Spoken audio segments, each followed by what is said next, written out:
poder iniciar bendecidos, con esas ganas, con ese entusiasmo de seguirnos formando, de seguir siendo instruidos por la bendición de tu palabra.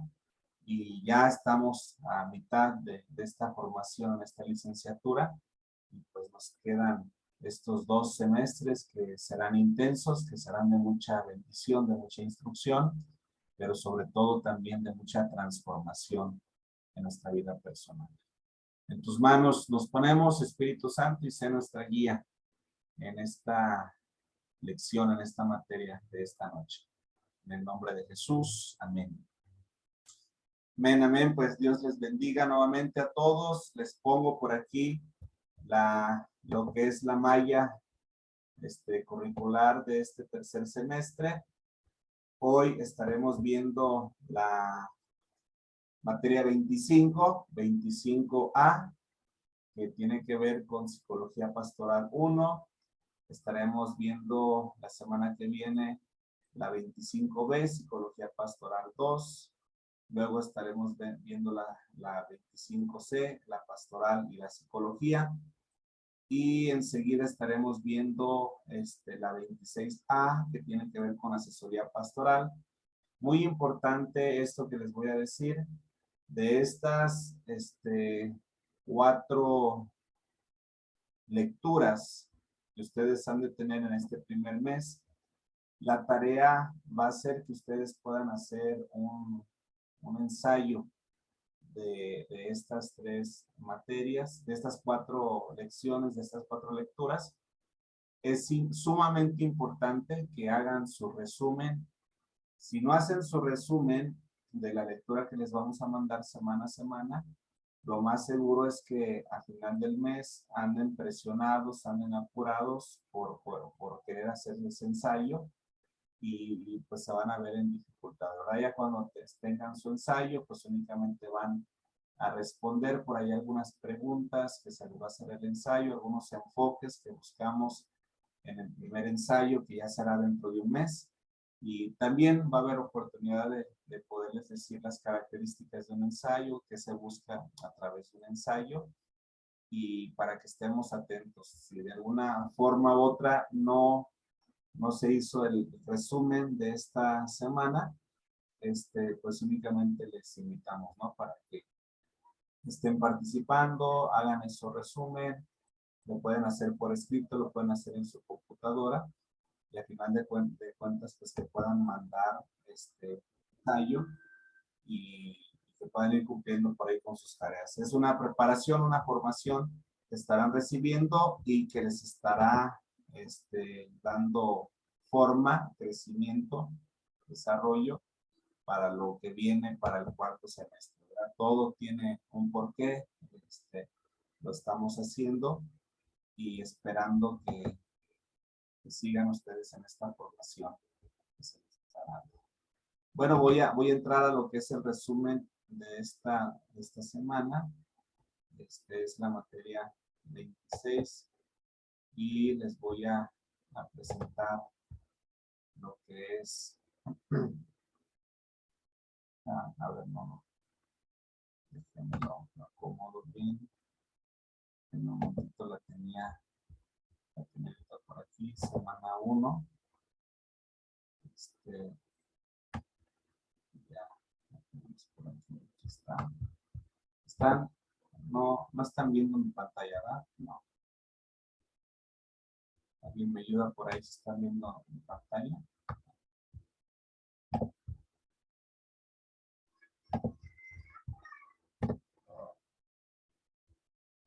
Hola, hola, buenas noches. No se mira, pastor, solamente los nombres de todos. Ok. A ver, entonces ahí va. Nuevamente le voy a dar otro intento. Vamos.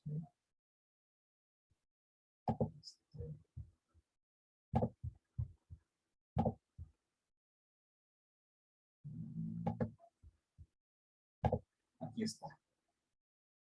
A ver, ayúdenme ahora sí nada más a decirme si se lo están viendo. Sí se ve. Ok. Libro de Clinevel, página 98 a la 104, y aquí vamos a entrar hacia un asesoramiento más inclusivo y transcultural.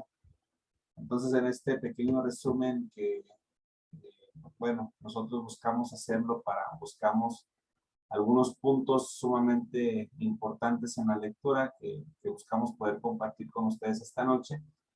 Y dice que como la teoría psicoterapéutica en general, el asesoramiento pastoral ha pertenecido predominantemente a la clase media en sus conceptos, métodos y modelos de sanidad. Para responder entonces efectivamente a las necesidades de las personas en los próximos 15 años, aquellos que practican este arte pastoral deben trascender la orientación anglo-europea. ¿Qué es esta orientación? Es el consejo y el huevo de Pascua, costumbres anglosajonas que mezclan religión y que mezclan paganismo, y que hoy vemos mucho de eso ya influenciado, como lo que es también la aparición de Papá Noé, de Santa Claus, y muchas figuras de estas que ya vemos hoy en día, que obviamente buscan de cierta forma opacar la historia de Cristo en estas celebridades. De clase media y de hombre blanco que tiene esta disciplina, dice que es un mundo en el que crecen las interacciones entre personas de distintas culturas y trasfondos étnicos. Es cada vez más importante ampliar los horizontes de los asesores pastorales. Mientras más se prepara el asesor pastoral, el consejero, el pastor, más podrá hacer frente a los problemas sociales que se van presentando. Entonces, los pastores que sirven en congregaciones, en centros de las ciudades o con membresía compuesta por obreros especializados, pronto descubren que los objetivos y los métodos del asesoramiento pastoral, tal como se los concibe tradicionalmente, todos estos son bastante ineficaces cuando se los quiere aplicar a personas que no pertenecen a la clase media. Entonces, lo que vemos hoy en día en el desarrollo en lo congregacional en las diferentes ciudades de las diferentes naciones, vemos que la pastoral, según la capacidad que desarrolle el crecimiento, que desarrolle personal, es lo que le va a permitir a la pastoral poder ampliar esa red con la cual va a pescar. Voy a poner un ejemplo.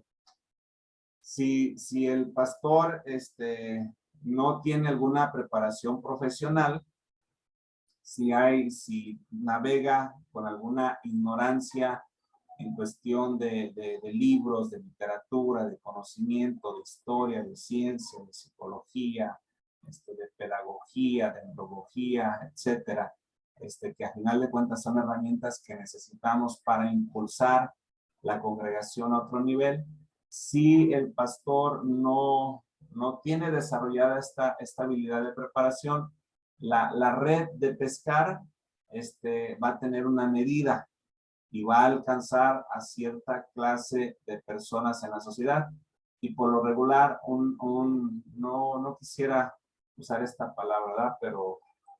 Pero bueno, la persona o el pastor o el líder ignorante, únicamente a la gente que va a alcanzar en la sociedad, pues va a ser a esa gente en la sociedad, a personas ignorantes que no tienen preparación.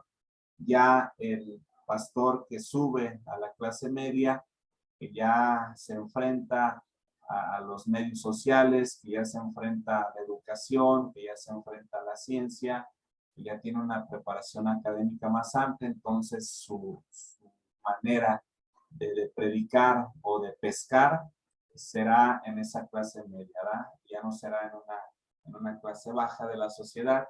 Igualmente, la persona o el pastor, el líder que sigue preparándose, desarrollará la capacidad para poder entrar a una clase alta y también poder tener este tipo de ser pescador de este tipo de hombres en la clase alta.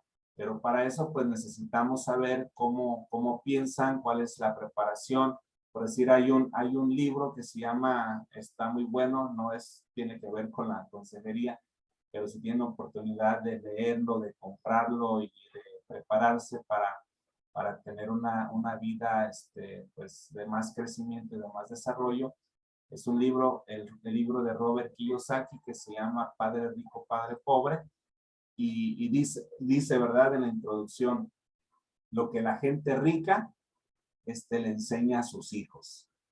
Entonces, cuando nosotros tenemos acceso a ese tipo de información, entonces vemos cómo esa herencia de la gente rica se va heredando a los hijos, y el hijo está destinado a ser rico y el nieto está destinado a ser rico, y tenemos una generación de gente rica que muchas veces ni conoce la clase media ni conoce la clase baja, y que viven como en otra atmósfera, como si estuvieran en otro mundo, ¿verdad? También la clase media, bueno, la clase media estamos como que interactuamos más con la clase alta, con la clase baja, y tenemos como un conocimiento más amplio, ¿verdad? Tanto de lo alto, de lo bajo, y pues el de la clase baja pues está más limitado, porque pues para entrar a la clase media se necesita conocimiento, se necesita cambiar la percepción, la interpretación, la forma de crear la realidad, de formar la realidad, y pues para esto implica desvelarse, estudiar y meterle mucho empeño. Los objetivos prestados entonces de la psicoterapia introspectiva, este es el crecimiento que se logra por medio de la comprensión de uno mismo y de la interacción de la personalidad a través de la resolución de conflictos interiores. Estos pues son ajenos al mundo de muchas de estas personas. Lo mismo ocurre con el modelo psicoterapéutico usual, una serie de entrevistas formales, programadas, cara a cara, en las que se espera que las personas tengan conversaciones cada vez más profundas sobre los sentimientos. Un estudioso perspicaz de este problema observa: muchas personas pobres no se expresan bien, no ven que pueden resolver sus problemas con solo hablarlos. Por lo regular, una persona de la clase baja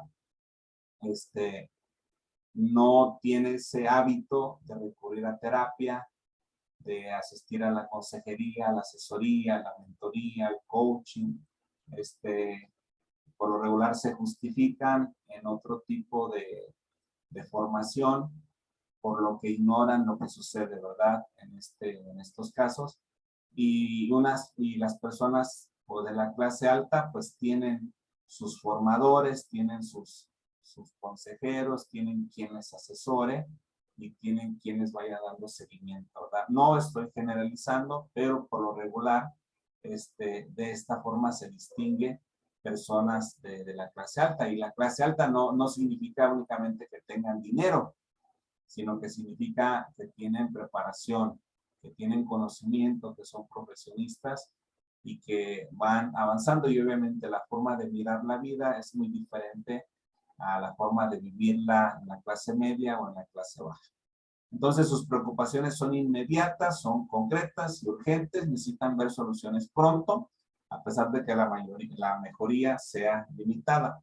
Los métodos entonces introspectivos de asesoramiento parecen una pérdida de tiempo para muchas personas cuya cultura puede egnos de la clase media. No los condiciona a mirar hacia adentro para encontrar ayuda, y esto particularmente es cierto si se sienten sobrecargados con problemas prácticos. Entonces yo lo puse por aquí con amarillo, y también en la imagen que tenemos aquí, ¿verdad? ¿Acaso un ciego puede guiar a otro ciego? Lucas 6:39. Pues nos dice la palabra que no.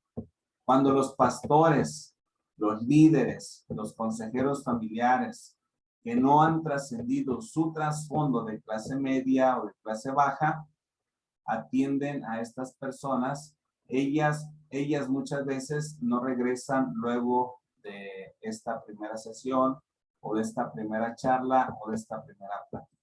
La tentación es creer que no están motivadas, y en verdad muchas están poderosamente motivadas para encontrar ayuda, pero muchas veces no encuentran la ayuda que ellos necesitan. Finalizan el asesoramiento porque su concepto de tipo de ayuda que precisan es completamente distinto del que tiene el asesor. Las personas con desventajas, así como aquellas que provienen de grupos étnicos y culturales centrados en la autoridad, tienden a esperar que la ayuda incluya recibir asesoramiento y se centre en resolver, aliviar y ayudarlas a sobrellevar sus problemas prácticos. Una persona de clase baja o de clase media, por lo regular, cuando recurre a la asesoría, a la consejería, al acompañamiento, busca quien le resuelva sus problemas. Y en la formación que estamos teniendo nosotros como consejeros familiares, es que comprendamos que nosotros como consejeros no vamos a resolver el problema de las personas.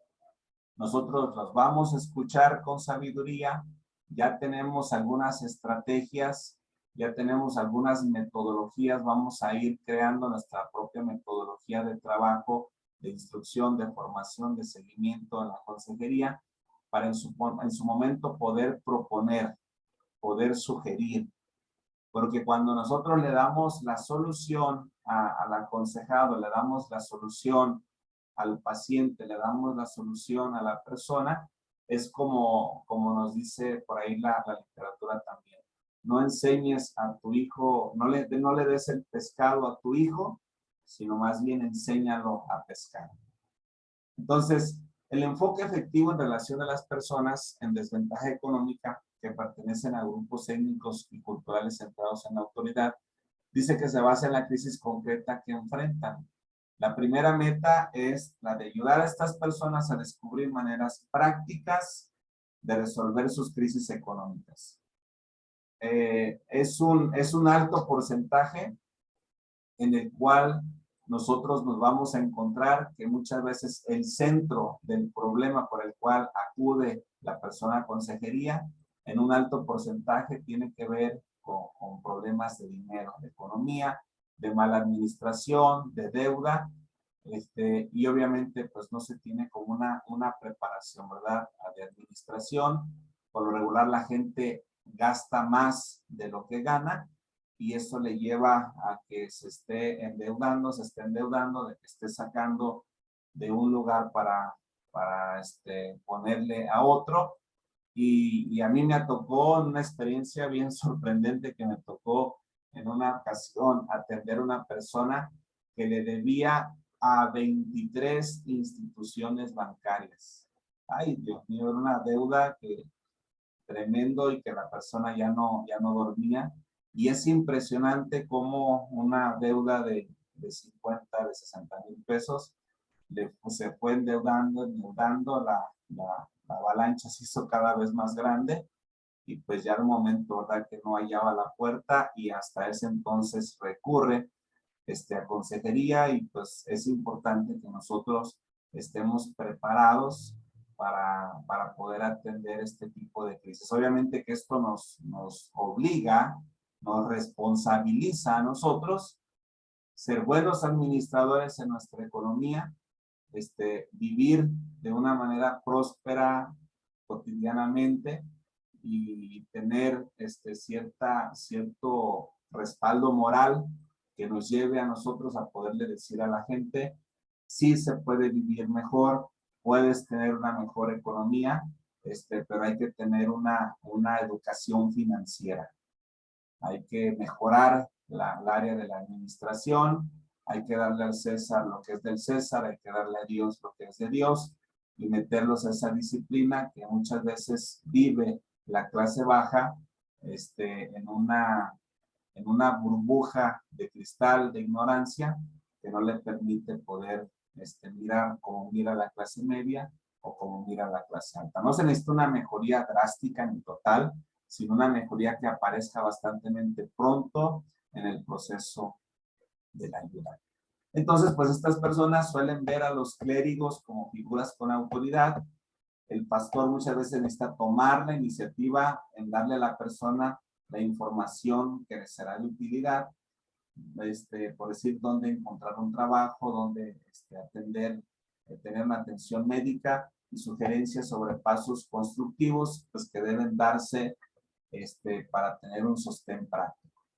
Entonces, un factor importante en esta primera formación que ustedes van a estar teniendo en este tercer semestre, lo vamos a estar enfocando al asesoramiento pastoral, ya que es la voluntad de utilizar la autoridad pastoral propia del ministro, del líder, del consejero, la autoridad del rol social que brindan la identidad pastoral y la competencia. Decíamos hace un momento, un ciego no puede guiar a otro ciego, entonces como consejero familiar, a lo mejor no como psicólogo, porque ahí también se hace una diferencia, ¿verdad? Como consejero familiar cristiano, tengo la responsabilidad de vivir lo mejor que yo pueda en la relación matrimonial. Tengo la responsabilidad de educarme, de buscar literatura que me ayude a formar cada vez mejor a mis hijos para tener un ejemplo. No solamente para tener un ejemplo, sino para tener una familia más integral. Tengo la responsabilidad de ser un buen administrador de los recursos que Dios permite que lleguen a mi vida, y aunque de repente tenga ganas de un mejor carro, de una mejor casa, de algo mejor, estar con ese conocimiento administrativo en el cual no voy a endrogarme o no voy a dar un paso de deuda que luego por querer vivir bien unos días me lleve a vivir endeudado, ¿verdad? O me lleve a dar un mal ejemplo en la sociedad. Entonces, por eso hoy en día muchos pastores, cuando hablan de un buen vivir, cuando hablan de una calidad de vida, y muchas veces nosotros como congregantes no vemos que ellos viven de la forma como predican, pues se vuelve eso como algo hueco, ¿verdad? Se vuelve algo como, tiene autoridad porque es el pastor, porque es el ministro, porque es el que da el estudio en la célula, pero no hay un respaldo moral. Y si no hay un respaldo moral, pues no habrá un respaldo también espiritual. Y por lo tanto, se va a escuchar como una persona que sabe, que conoce la Biblia, pero como una persona que no vive lo que la Biblia enseña. Y fíjense, esta es la gran bendición del consejero familiar. Yo se los puedo compartir esto con una gran experiencia, porque el consejero familiar va adelante. El consejero familiar no es únicamente el que conoce la Biblia, sino el que practica la Biblia. No es únicamente el que ora, sino que el que ora y acciona. Que de cierta manera se involucra en la vida de las personas, de las familias, para ayudarlas, para impulsarlas a que tengan una mejor manera de vivir. Entonces dice por aquí que un estudio sobre tratamientos de salud mental y en grupos de bajos ingresos dice que reveló que los terapeutas que desarrollan el tipo de rol de un pastor son los que tienen más éxito. O los pastores que desarrollan también un papel de terapeutas, no son terapeutas, pero tienen conocimiento de la terapia, entonces tienen un mejor desarrollo, tienen un mejor crecimiento, tienen una mejor comprensión, y por lo tanto las familias que se reúnen en la iglesia, que pastorean y que acompañan, tienen mejor éxito en lo que están haciendo. Aquellos que dejan sus oficinas y se relacionan con sus pacientes de manera informal en sus lugares de trabajo, en sus hogares y en encuentros informales en la calle, pronto se convierten en miembros confiables de la sociedad, de los pacientes, de la comunidad de los pacientes, y la persona pobre acepta la intervención directa durante sus momentos de crisis. La gente que escasa, la gente de la clase baja, necesita mirar a hombres y a mujeres por un ejemplo a seguir. También la literatura nos habla de este estudio que encontró que los obreros calificados eran efectivos al asesoramiento de grupos informales, como lo que son estos grupos sociales de alcohólicos anónimos. Los miembros del grupo que pertenecen a un similar trasfondo étnico y de lenguaje se visitan y ayudan unos a otros entre sesiones, ¿verdad? Y hay una frase muy, no sé si ustedes la han llegado a escuchar, pero hay una frase que se dice en Alcohólicos Anónimos: el ingrato privilegio de servir. porque entregan un servicio, dan un servicio a la persona enferma y a veces no hay una gratitud, no hay un agradecimiento, pero más sin embargo continúa con ese servicio a la sociedad y aunque no haya una gratitud, siguen perseverando, ya que esto forma parte de una recuperación total de las personas que vivieron con problemas de adicción o de alcoholismo. Las personas que se han recuperado en problemas como la delincuencia, la drogadicción, son excelentes modelos y líderes de grupos cuando ellos llegan a tener una recuperación total. De una importancia especial para el asesoramiento pastoral es el resultado del estudio que dice que las dificultades psicológicas de muchos pacientes de bajos ingresos disminuyen a medida que se involucran en alguna actividad significativa, sea religiosa, manual, sindical o la participación de un comité del barrio, etc. Fíjense, el trabajo lo vimos en el semestre pasado cuando hablamos de la historia de la consejería, cuando hablamos de la consejería en el Antiguo Testamento, en el Nuevo Testamento, cuando hablábamos de la desidentificación del ser como un ser espiritual, cuando hablábamos de la resiliencia y todos esos temas que vimos en el semestre pasado, cómo repercuten demasiado en la formación, en la percepción de la persona, para poder tener una interpretación diferente a la que tiene una persona que no tiene ese conocimiento o que no tiene esa formación, como nos lo dice aquí esta parte, ¿verdad? Que está entre paréntesis. Las dificultades psicológicas de muchos pacientes de bajos ingresos disminuyen a medida que se involucran en alguna actividad significativa. Muchas veces nos involucramos nosotros en la vida de las personas a tal grado de importarnos la salud emocional, la salud sentimental, la salud psicológica, la salud económica de las personas y no los vemos únicamente como un número más en la congregación o en el grupo o en la célula, sino que nos involucramos en la vida y discipulamos a las personas y cumplimos con ese mandato que el Señor Jesucristo nos da, ¿verdad? Vayan y hagan discípulos, enseñándoles que guarden todas estas cosas que yo les he enseñado a ustedes. Es una forma completamente diferente de acompañar, de pastorear y de poder entregar el evangelio tanto a la clase baja, a la clase media, como a la clase alta. Es obvio que el asesoramiento pastoral ofrece mayor ayuda a los pobres cuando más pastores, cuando más pastorales son sus métodos. La mayor parte de las oportunidades de asesoramiento con los marginados sobrevienen en situaciones de crisis. Entonces el libro pastoral, Care of the Poor, que tiene que ver con cuidado pastoral del pobre, de Charles Cape, es un recurso valioso que aquellos que ministran a personas que no pertenecen a la clase media, pues llegan a tener una transformación, ¿verdad? Y ese es nuestro trabajo, sacar a la gente de la escasez, sacar a la gente de la pobreza, sacar a la gente de la ignorancia y posicionarlo a una vida de abundancia, ¿verdad? Si sigue el consejo, si sigue el asesoramiento, pues puede llegar a brincar hasta esa clase alta en la sociedad, clase alta porque tiene conocimiento, porque tiene riqueza, porque tiene negocios, porque tiene empresas, porque alcanza grandes objetivos en la vida y en la sociedad y por lo tanto pues también una herencia, ¿verdad? Que va a entregar a los hijos. Dice por aquí que la Iglesia Negra tiene una cultura rica y distinta que incluye una herencia corporativa procedente de África y de la época de la esclavitud. Dice que tiene también una rica tradición de cuidado pastoral. Vemos aquí a Edward Kimberly que señala que dos funciones pastorales, sostén y guía, han dominado el cuidado pastoral en las iglesias negras. Y esto es lo que ha hecho el boom, ¿verdad?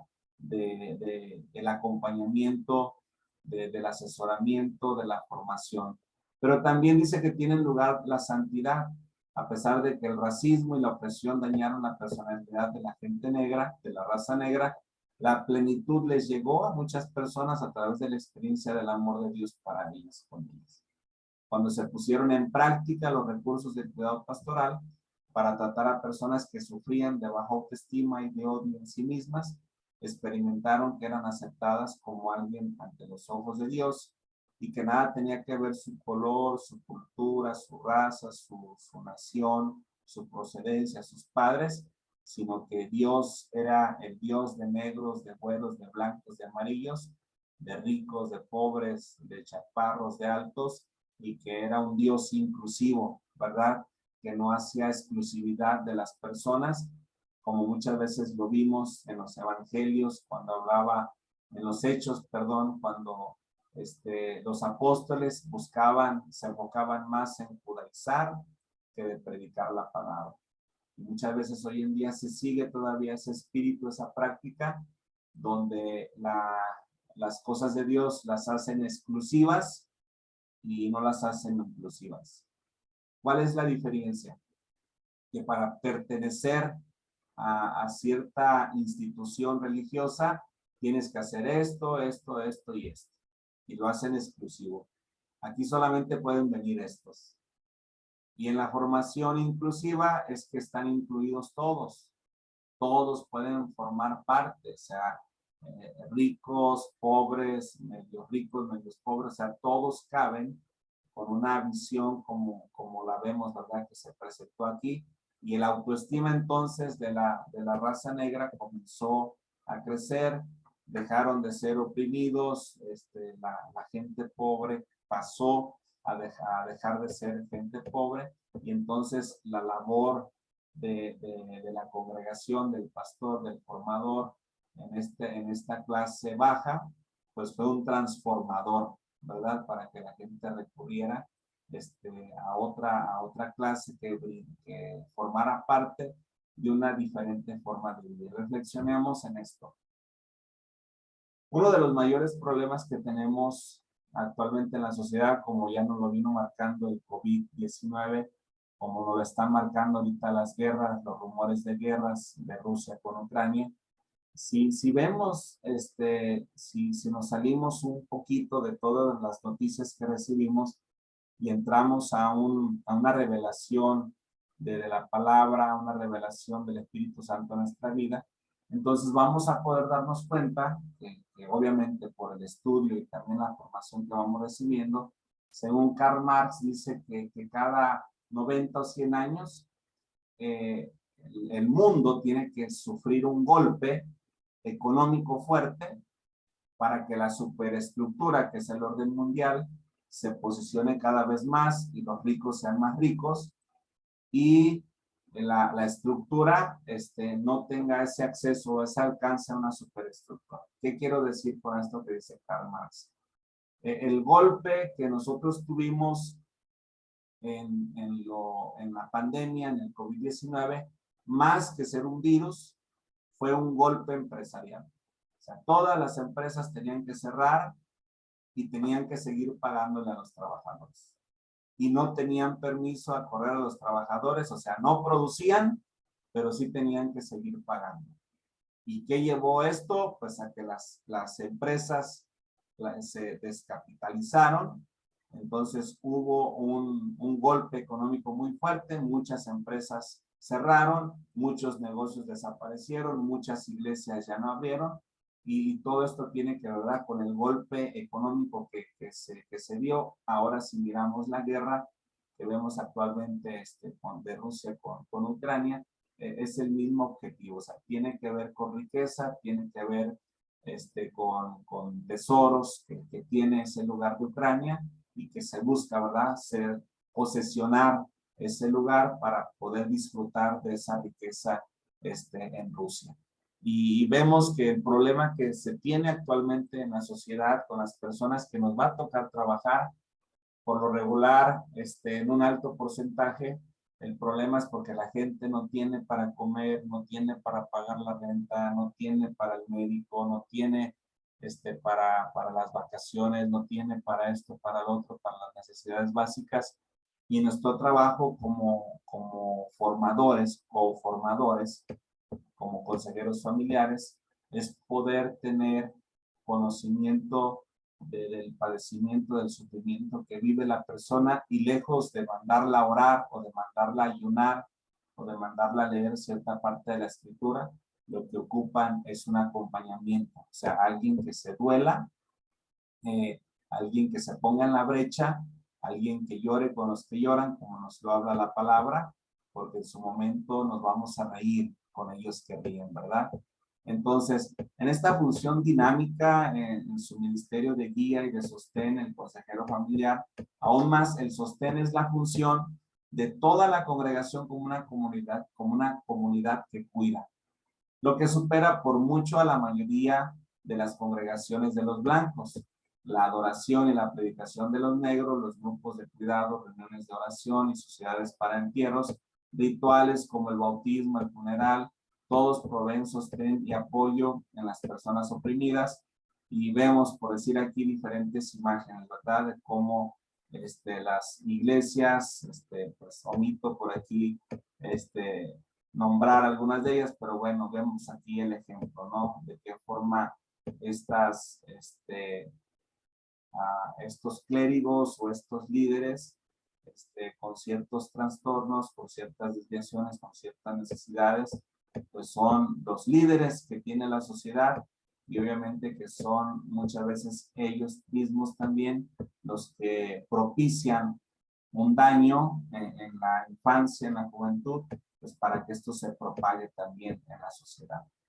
En resumen, la corriente principal del cuidado pastoral que realizan los blancos tiene que aprender mucho de las modalidades corporativas de cuidado pastoral que tienen lugar en las iglesias negras. Por decir un ejemplo, de la forma que tiene de mirar la vida el judío,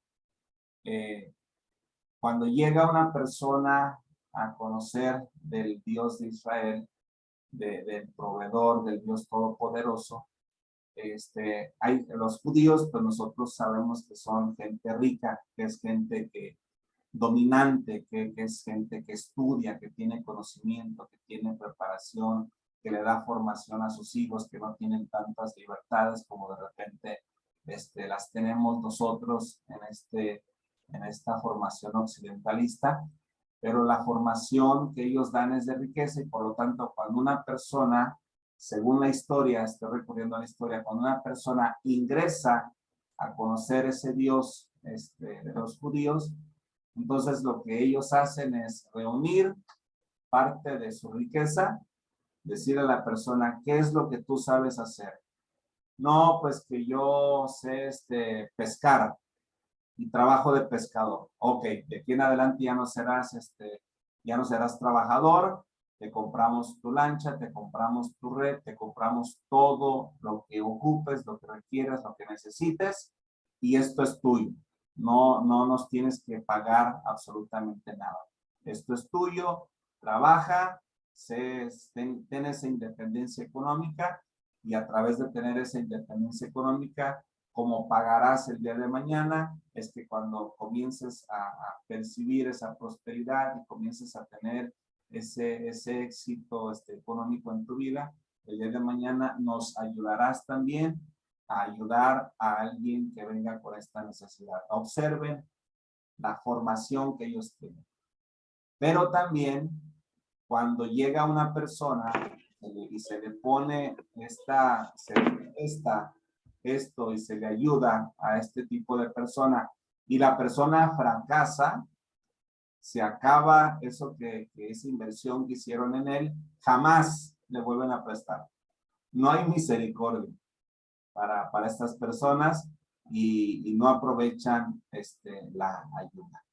Voy a hacer un pequeño paréntesis en este momento, al terminar este párrafo, para poder escuchar algunas inquietudes o alguna participación de ustedes que tiene que ver con la consejería ahora en este tercer semestre, como lo estamos buscando a través de esta formación pastoral, esta consejería pastoral. Y dice que los blancos pues tendrían que aprender algo, ¿verdad?, de lo que hace la iglesia de los negros, existe una significativa dimensión transcultural en la que el asesoramiento que reciben las mujeres por parte de los pastores varones y viceversa, el hecho de que la mayoría de los pastores sean hombres y que la mayoría de las personas que asesoran sean mujeres, traen serios problemas. Un estudio realizado por INGK y otros revela que muchos asesores y terapeutas, tanto varones como mujeres, funcionan con estereotipos de roles sexuales inconscientes que restringen su afectividad como animadores de crecimiento con pacientes del sexo femenino y por lo tanto pues terminan muchas veces relacionándose íntimamente y sexualmente con la persona que están atendiendo. Entonces, cosa que pues yo creo que tanto en la iglesia negra como en la iglesia blanca se puede dar, pero vemos que sobresale más la iglesia blanca en este tipo de prácticas. Por eso se dice, ¿verdad? Este autor de Klinevel dice, la iglesia blanca tiene mucho que aprender de cómo la iglesia negra ha estado dando este tipo de formación. Me gustaría escuchar a algunos de ustedes. Ahora vamos siempre a Danielito, lo dejamos casi al último para participar. Ahora, Daniel, te vamos a pedir que nos ayudes con una participación con lo que vamos a entrar a la lectura. Adelante, Daniel.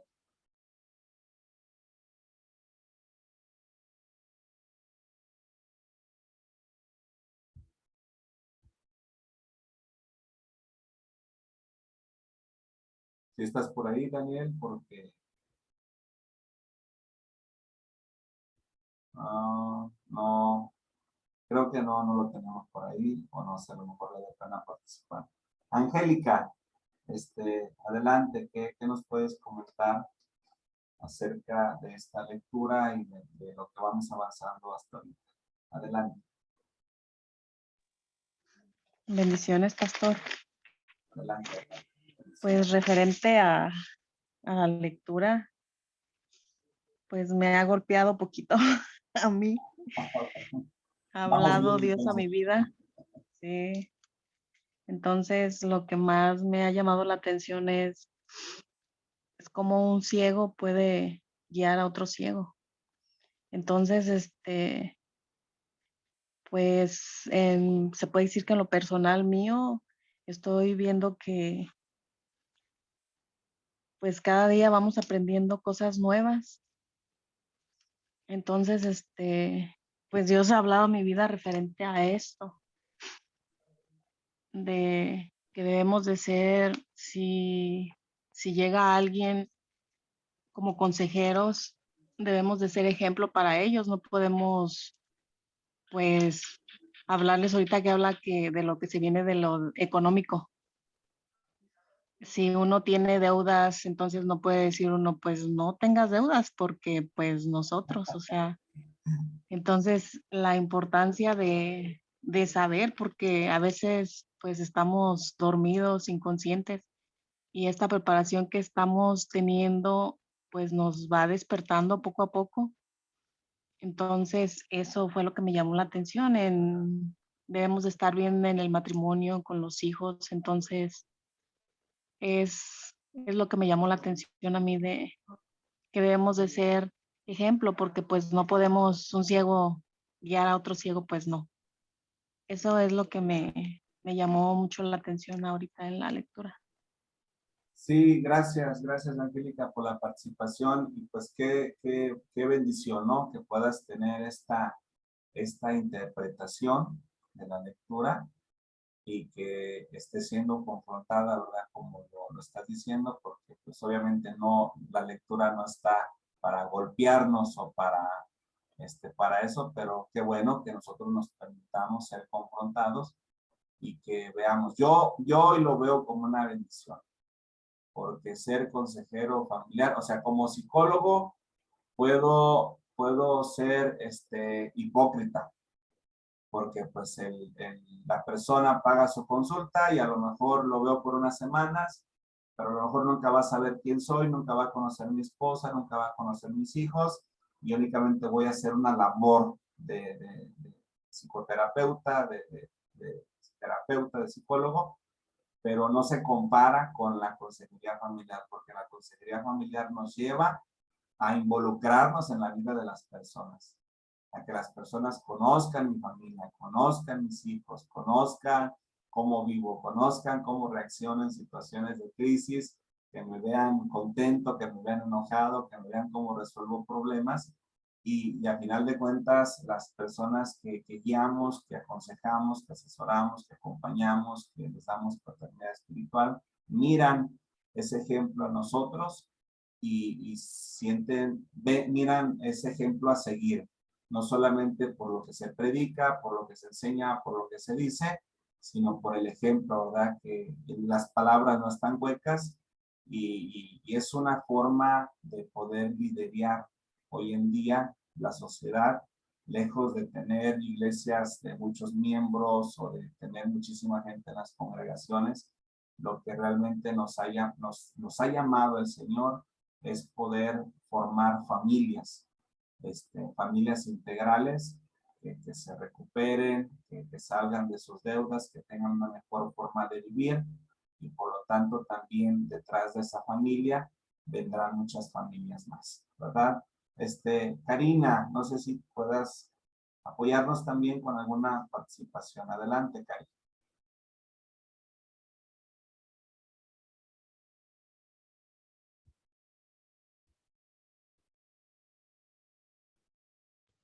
Ay, ya pude. Ahí está, ya se abrió. Adelante. Ok, pues muy interesante, también me llamó mucho la atención como la hermana Angélica, que hablaba sobre el confrontamiento, ¿verdad?, que uno lleva en ese entorno. Me llamó mucho la atención lo que hablaba de las clases. Y yo dije, wow, yo soy rica. Pero no por lo económico, sino porque yo creo que las personas que nos gusta aprender, yo lo tomo más así, somos las personas que no nos quedamos sentados esperando algo, son los que somos como más ricos, como dice usted, en la economía, sino también en lo personal, ¿verdad? En lo sentimental, en otras cosas. Yo así lo interpreto. Me venía mucho a la mente, como ahorita habla de las personas que están sufriendo tanto por la crisis económica. Yo creo que desde antes de que pasara todo esto, hay muchas personas que sufren de eso. A mí me ha tocado escuchar tantas cosas que wow, uno se queda sorprendido de la gente. Y como dice usted, uno tiene que saber administrar, porque uno nunca sabe las crisis que pueda traer. Tenía mucho en la mente a personas que luego siempre lloran por todo, ¿verdad? Pero y luego son las personas que más vemos con mejores cosas. Si lo vemos por la forma económica, ¿verdad? Y yo me quedo, digo, wow, yo nunca les he dicho nada, pero en sí, las personas que más sufren por esa economía son las que disfrutan más, que siempre traen de lo mejor. Y ya cuando tienen un problema así, ya es donde ya buscan, pero cuando estaban de lo mejor en un carro del año, de las mejores cosas eléctricas, nunca buscaron, dijeron, ¿crees que está bien en que yo compre esto? Así es. No buscaron un asesoramiento, se podrá decir, ¿no? Que también para ver cómo gastar lo que están ganando. Y gracias a Dios, bueno, Dios a mí sí me ha dado esa dicha y yo le agradezco, papito, porque eso se ha hecho en mí, de que siempre soy de esas personas de que tengo que ver sí, no es casimarse uno, pero ver esa forma de que siempre no haya falta o para emergencias o por si alguien lo necesita. En verdad que necesitamos aprender mucho para poder dar una enseñanza a la gente que necesita en ese caso. porque yo creo que sí se han visto casos que gente hasta se ha querido quitar la vida por no tener economía, por quedar en ese hueco, ¿verdad? Pero bueno, esta es mi aportación, pastor. Yo creo que dije... Sí, sí, Cari. Gracias. Fíjate que con la aportación que das, yo podría agregar también que este tipo de gentes traen el carro que quieren presumir, pero el carro que no pueden pagar. Traen la ropa que quieren presumir, pero están en paguitos en las tiendas. Y entonces la gente pobre por lo regular vive de la apariencia. Le gusta aparentar que es gente acomodada, que es gente que tiene, pero la verdad es que es gente endeudada, ¿verdad? Y cuando nosotros de repente conocemos gente rica que anda en su carro, no último modelo, a lo mejor ya ni tenencia paga, trae un buen carrito que le lleva, le da un servicio, pero pues no llama la atención. Y por lo regular, la gente rica, que es sencilla y que es humilde, pues no trae prendas costosas o por lo regular no tienen como esos gustos caros, ¿verdad? Y por lo regular la gente pobre sí, porque como no tiene, pues por eso compra tenis de marca, ropa cara, para aparentar que es una persona que tiene, pero al final de cuentas, pues no tiene nada. No quiero generalizar con la participación que doy en algunas participaciones de personas con las que me toca trabajar, de repente tiene que ver con esto, ¿verdad? Entonces, ¿cómo yo voy a ayudar a alguien a que tenga una mejor economía? Si la economía que yo estoy viviendo, que yo estoy teniendo, pues está en deuda o estoy en aflicción económica, ¿verdad? Pues es un ciego, no puede guiar a otro ciego. Nunca le pidas consejo a una persona que renta, ¿qué piensa de que quieres comprar una casa? Porque te va a decir, ¿para qué compras casa? Mira, nada más, mejor es rentar, ¿para qué te echas ese compromiso? Pues no te vas a ver guiar. Nunca le preguntes a una persona o te pidas asesoramiento de que quieres comprar un carro a una persona que anda en bicicleta o que anda en motocicleta o que ni siquiera tiene carro. Porque te va a decir, no seas vanidoso, no te compres eso, mira que mejor es esto. O sea, lo que me refiero es que cuando tienes un problema de familia, de matrimonio, pues no le preguntes al compadre, no le preguntes al que se la pasa con problemas.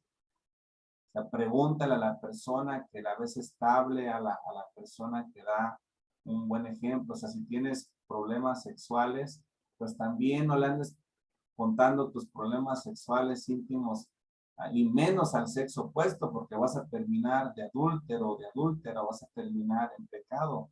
Por eso es la importancia que tiene que ver con esta formación en la consejería pastoral.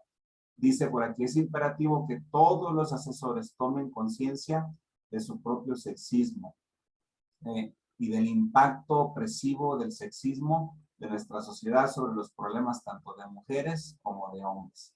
Todas las personas involucradas con seriedad en la tarea de asesoramiento deben aumentar la conciencia de los asesorados sobre la manera en la programación sexista que ha contribuido en la restricción de la plenitud.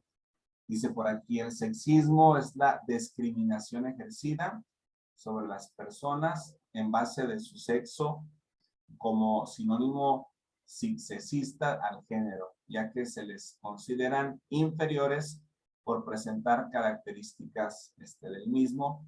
Y lo vemos, por decir, en la religión, en las iglesias cristianas, la mujer calle, la mujer no es apta para enseñar, la mujer no predique, y vemos como, por decir, estas imágenes de manipuleo, vemos aquí como esa grandeza en el género masculino y esa inferioridad también, ¿verdad?, en el género femenino. Y pues esto ha sido a través de la historia y nosotros lo podríamos seguir viendo en esta parte. Quiero irme a lo que es casi la final de la literatura, porque, bueno, por decir aquí me detengo un poquito en el libro de consejería, de asesoramiento, perdón, para la liberación, dice por aquí que este hombre Charlotte Hall, Klinevel, quien cambió su nombre por Charlotte Helen en el 1978, dice que describe las características de un asesor liberado y liberador. Este tipo de asesor dice que valora a la mujer igual que al hombre. Una mujer asesorada no puede aprender a valorarse a sí misma de un asesor que devalúa a la mujer. Fíjese qué impresionante.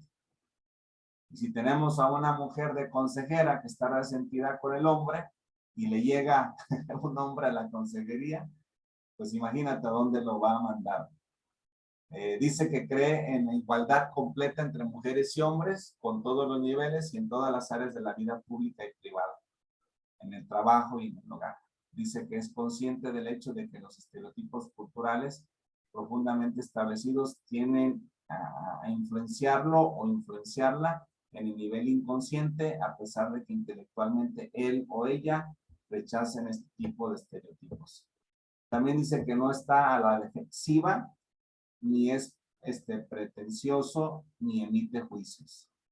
Entonces, este tipo de formador, de asesor, sostiene la fisiología básica de que su trabajo es ayudar al paciente, al asesorado, a encontrar quién es en realidad y qué quiere ser.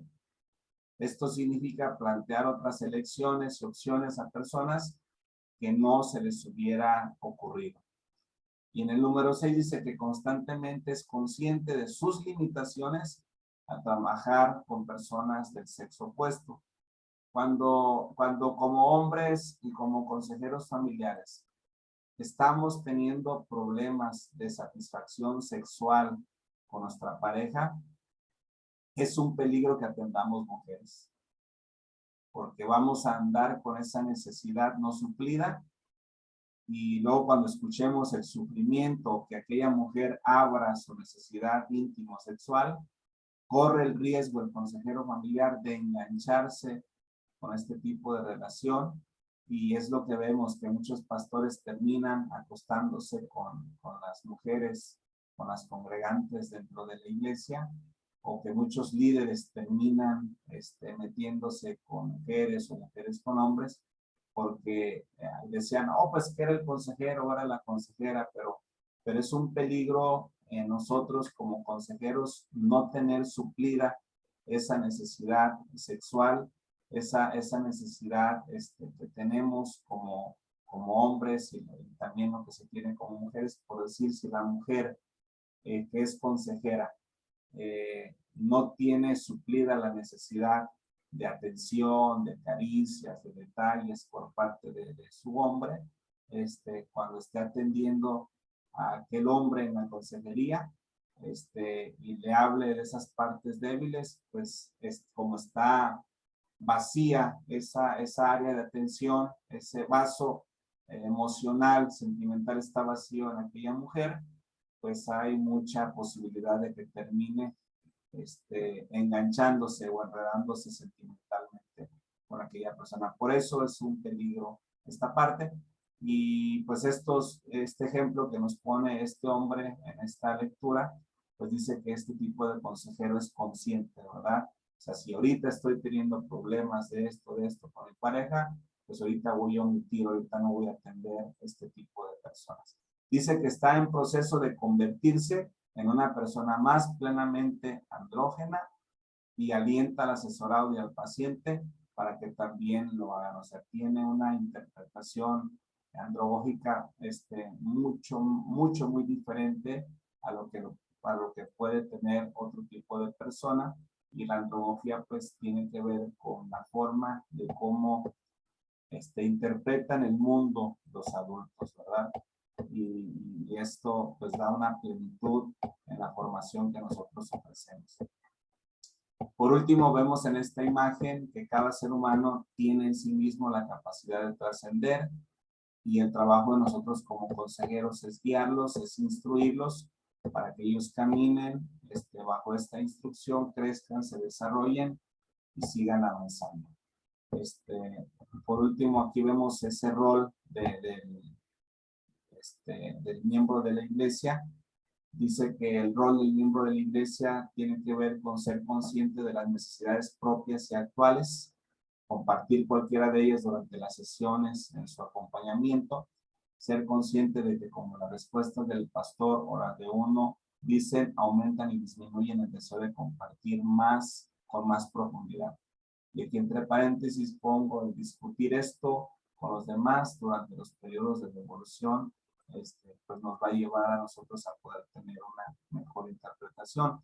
El rol del pastor vemos que practica, escucha con atención los sentimientos y cuestiones que expresa el miembro de la iglesia y reflexiona. ¿De qué forma? Parafraseando lo que la persona te está diciendo. No, entonces tú me quieres decir que esto y esto y esto. Sí.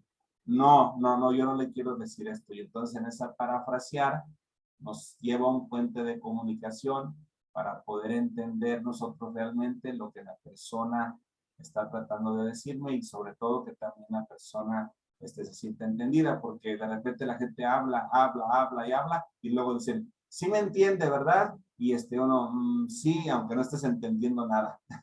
Pero este ejercicio de parafrasear, pues te lleva a poder conectarte con la persona y entonces tú me quieres decir esto y esto y esto, sí, yo estoy hablando de eso, entonces ya se hace el puente de comprensión, evitando una contratransferencia que al final de cuentas te desconecta con la persona asesorada. Y dice que en esta sesión no intentamos ayudar a la persona a resolver el problema que expresa.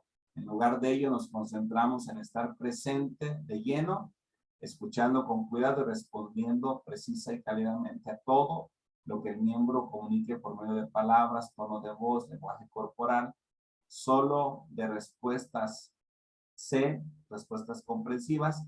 Esto le permitirá al miembro hacerle saber si está comprendiendo de manera precisa lo que está comunicándole, aprender a estar con una persona dando precisas respuestas de comprensión. Es una técnica que construye la relación y provee una base para utilizar otras técnicas de ayuda. Entonces, por otra parte, el rol del observador, el supervisor, dice que está atento a la calidez y la presión de las respuestas comprensivas del pastor. Interrumpa el flujo de asesoramiento periódicamente cada 5 o 10 minutos para compartir sus observaciones acerca de la interacción entre el pastor y el miembro. Dice que presentar cuestiones y hacer sugerencias para mejorar las respuestas del pastor. Llame la atención sobre las respuestas que no son de tipo C, o sea, comprensivas, sino que presenten otro tipo detallados a la vista, en la lista, y discuta sobre cómo las respuestas del pastor podrían haber comunicado una comprensión más empática. Entonces, en resumen, podría decirles que en este tipo de acompañamiento, luego de unos 20 minutos de asesoramiento, haga una devolución completa y después cambie roles de manera que cada persona tenga la oportunidad de ser pastor, miembro observador durante la sesión de práctica. Esto pues se resumió del mismo libro, de la misma lectura, que esto nos invita a que nosotros estemos practicando, nos estemos desarrollando cada vez más como consejeros familiares, y lo que nos va a llevar a todo ello pues tiene que ver con una práctica, ¿verdad?, de lo que estamos haciendo. Y por último les digo, trascender para ascender, dice que es un camino hacia el amor, y en este trabajo que el Señor nos ha encomendado, tiene que ver con construir una red de asesores familiares, profesionales, para una mejor sociedad cristiana dentro y fuera de la congregación, ya que esa es la labor que hemos sentido por parte de Dios para poderle entregar a las personas, ¿verdad? En este caso, como son ustedes y otros grupos también de sus compañeros, y pues seguir creciendo y seguir avanzando en esta tarea que la verdad a mí me apasiona y y me confronta también día a día, me responsabiliza también día a día a estar también avanzando en esta formación, principalmente yo, para inspirar un ejemplo para los alumnos, para las personas con las que trabajo, y sobre todo que también con ese ejemplo que damos, las personas que nos siguen o que nos miran como un ejemplo, que de la misma forma puedan ser un ejemplo para la familia, para las personas, para las personas que están evangelizando. Me gustaría escuchar una aportación de mi esposa, de Lupita, porque está por ahí. Y si estás por ahí, Danielito, no sé si hace rato no escuchaste, también que nos pueda dar una aportación. No te escuchamos. Bueno, Adelante. ¿sí me oigo? Sí, ahí te escuchamos. Sí, Adelante. ok, buenas noches.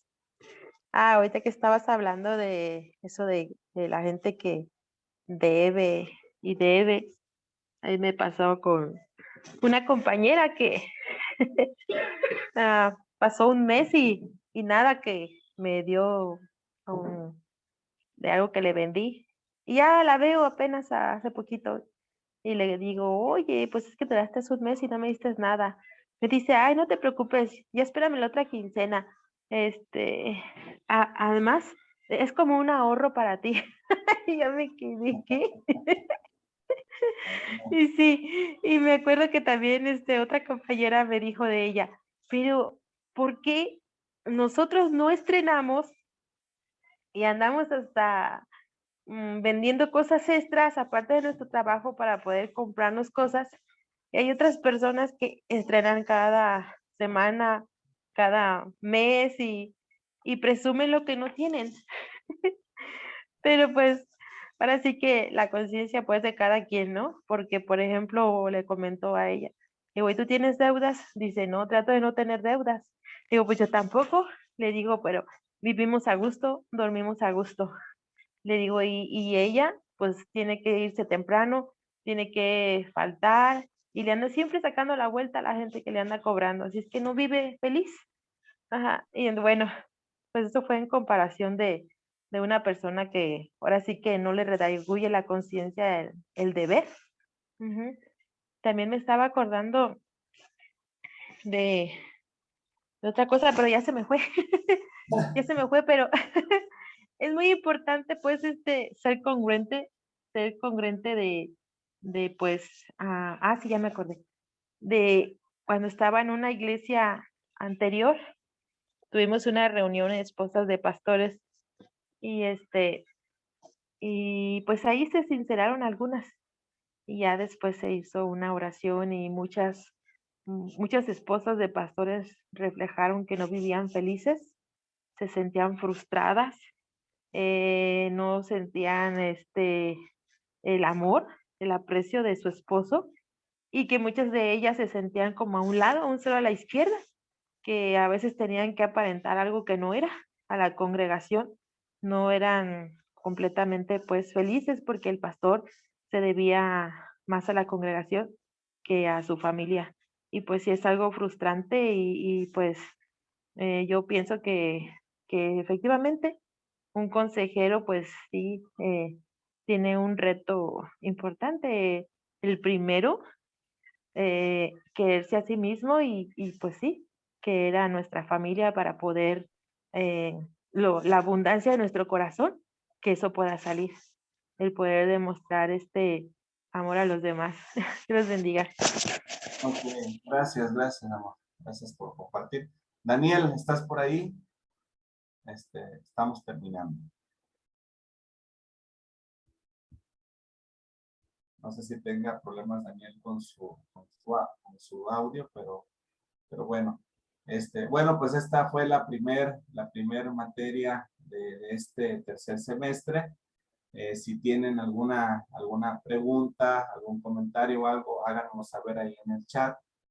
La pregunta que ustedes hagan nos va a servir para poder responder también a sus demás compañeros. Y Pastor, perdón que lo sí, interrumpa. Yo Cari, tengo una adelante. pregunta. ¿Cómo usted podría ayudar a las personas o a una persona cuando o ahorita que estamos hablando de este tema, cuando las personas, aún no haciéndoles falta el dinero, como que todo el tiempo se sienten con esa falta de dinero. Pues por lo regular, principalmente es que la persona, ¿verdad? Como lo hemos dicho anteriormente, quiera ser ayudado, y una vez que accede a querer ser ayudado, hacerle consciente, porque muchas veces la persona vive en el inconsciente. A veces agarra comprando casas, comprando terrenos, comprando propiedades, y vive con escasez, a veces por comprar e invertir mucho, se enferma, al rato muere, y luego lo que compra y lo que adquirió, pues lo disfruta otra gente, ¿verdad?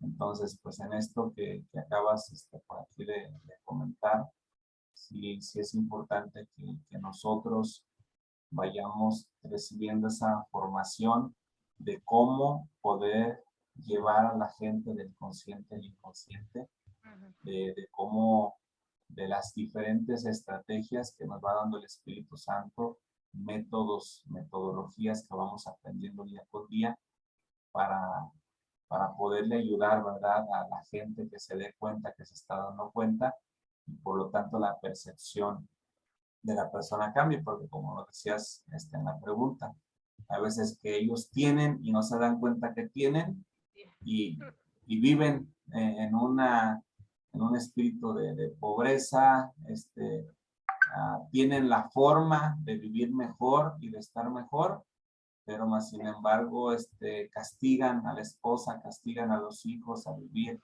en una vida en escasez, y más sin embargo pues hay forma de poder vivir de una manera diferente, ¿verdad? Pero aquí tiene mucho que ver, Cari, la habilidad que tú vas a estar teniendo, que vas a estar desarrollando, principalmente para poderle llevar a esta persona con algunos ejemplos, con algunas comparaciones, para que al final de cuentas la persona pueda darse cuenta que se está dando cuenta, poder llegarlo de ese consciente al inconsciente, del consciente al inconsciente, y que al final de cuentas abra sus ojos y se dé cuenta, ¿verdad? No solamente que se dé cuenta, sino que se dé cuenta que se está dando cuenta, y entonces es cuando la gente dice, oh,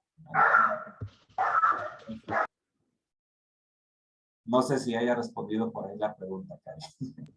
Sí, está claro, pastor, gracias. Ok. Bueno, pues esto es la primera materia, les decía. Oramos a Dios, damos gracias por esta primera enseñanza que hemos recibido. Amado Dios Todopoderoso, gracias por tu bendición en nuestras vidas, gracias por la instrucción que nos estás dando, por la capacitación que estamos recibiendo. Gracias, Espíritu Santo, por fluir esta noche a favor de nuestras vidas, por confrontarnos a través de la lectura, a través del estudio, y sobre todo, Señor, porque estás sacando lo mejor de cada uno de nosotros. Enséñanos a ser mejores hijos, a ser mejores practicantes de tu palabra, a no ser oidores olvidadizos, y que enséñanos a ser menos religiosos, menos fanáticos, y podernos dedicar a poder enseñar con el ejemplo y darle vida a esta parte del Evangelio de Lucas, de que un ciego no puede guiar a otro ciego, ¿verdad? No vivir de una manera hipócrita en nuestra vida como consejeros familiares, sino vivir una vida con apertura, vivir una vida con ejemplo, y de esta manera también cada que yo avance en mi formación personal, en mi formación familiar, en mi formación ministerial, en la administración económica, cada que yo tenga avances en estas diferentes áreas de mi vida, me voy a estar capacitando, instruyendo, para poder llevar a un mejor nivel de vida con las personas que me toca estar trabajando. Gracias, amado Dios, en el nombre poderoso de Jesús. Amén. Amén, amén.